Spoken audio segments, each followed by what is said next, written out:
সমাপ্ত হলো ৩১তম কলকাতা আন্তর্জাতিক চলচ্চিত্র উৎসব। সমাপ্তি অনুষ্ঠানে উপস্থিত ছিলেন মুখ্যমন্ত্রী মমতা বন্দ্যোপাধ্যায়, চিত্র পরিচালক এবং এই উৎসবের চেয়ারম্যান গৌতম ঘোষ, সৃজিত মুখোপাধ্যায় সহ রাজ্যের একাধিক মন্ত্রী। বাংলা তথা ভারতীয় চলচ্চিত্রে তাঁর অবদানকে স্মরণীয় করে রাখতে শতবার্ষিক ফিপ্রেসিক লাইফ টাইম অ্যাচিভমেন্ট পুরস্কার দেওয়া হলো পরিচালক গৌতম ঘোষকে।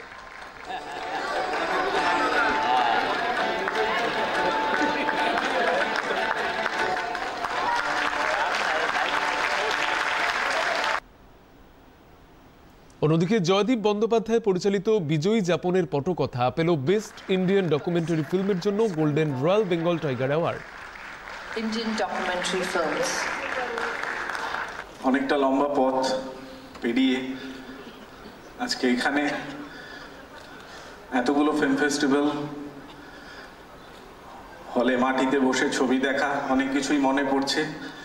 মঞ্চে উপস্থিত আমাদের অনারেবল চিফ মিনিস্টার দিদি এবং মাননীয় ব্যক্তিরা, সকলকে আমার তরফ থেকে অনেক প্রণাম।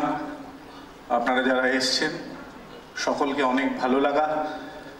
এই অ্যাওয়ার্ডটা শুধু বিজয়ী যাপনের পটকথা, আমাদের ছবি, এই অ্যাওয়ার্ডটা সকলের অ্যাওয়ার্ড, আমাদের টিমের অ্যাওয়ার্ড, আমাদের সাউন্ড ডিজাইনার, এডিটর, মিউজিক যারা করেছে এবং আমাদের সাথে যারা এতটা লম্বা পথ গেছে ছবিটা নিয়ে, সকলের জন্য এই পুরস্কার। সবার হয়ে আমি নিলাম এই পুরস্কার। ইনোভেশন ইন মুভিং ইমেজেসের জন্য সেরা পরিচালক হিসেবে golden royal Bengal tiger award পেলেন Lalith Rathnayake. Country Sri Lanka, producer Prabhath Roshan and Himanthi Paresh.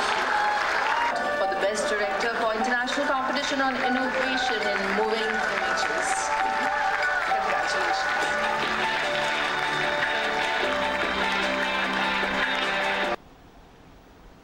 Innovation in moving ইমেজেসের জন্য সেরা চলচ্চিত্র পুরস্কার পেল ডেভিড বিম পরিচালিত to the west in Jafta.